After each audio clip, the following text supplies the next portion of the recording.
Les démons selon le spiritisme, stades inférieurs de la conscience en évolution. En abordant le thème des démons, le spiritisme propose l'un des changements les plus profonds et libérateurs dans la compréhension du mal.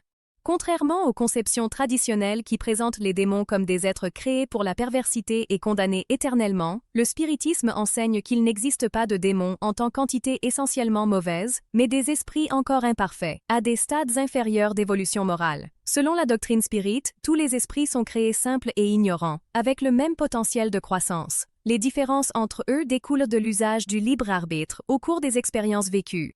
Ceux qui restent prisonniers de l'égoïsme, de l'orgueil, de la violence ou de l'attachement excessif à la matière manifestent des comportements qui, dans le passé, ont été associés à l'idée de démon.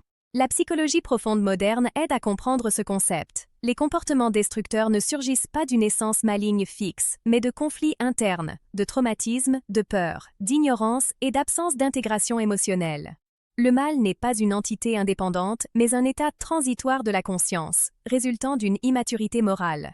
Le spiritisme clarifie également que ces esprits peuvent influencer les incarnés, mais jamais de manière absolue.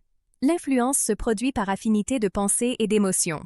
Des états comme la haine, le ressentiment, le désir de domination et de vengeance créent une résonance avec des consciences qui vibrent sur ces mêmes schémas. En élevant les pensées, les sentiments et les attitudes, l'être humain rompt naturellement cette résonance. La science contemporaine offre des parallèles clairs. Des études sur le comportement humain démontrent que les environnements mentaux et émotionnels influencent les décisions et les attitudes. Il n'est pas nécessaire de recourir à des forces surnaturelles maléfiques pour expliquer des comportements nuisibles.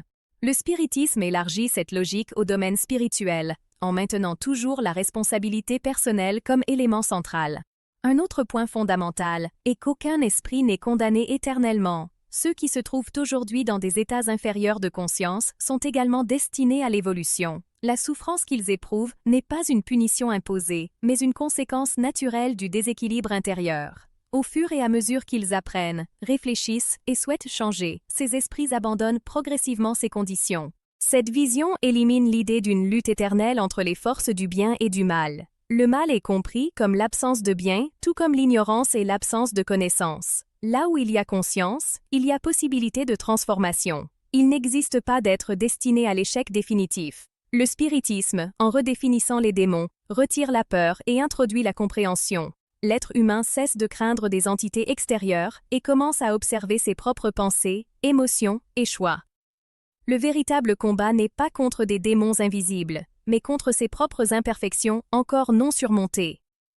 Ainsi, les démons selon le spiritisme ne sont pas des monstres mythiques, ni des ennemis absolus, mais des esprits en souffrance et en retard moral, méritant éclaircissement, patience et opportunité de croissance. Cette compréhension renforce la morale, car elle invite chacun à assumer une responsabilité consciente pour sa propre évolution spirituelle. Si cette réflexion vous a aidé à mieux comprendre le sens du mal et de l'évolution spirituelle selon le spiritisme, aimez, partagez et laissez votre commentaire. Votre participation aide ce message à atteindre plus de personnes.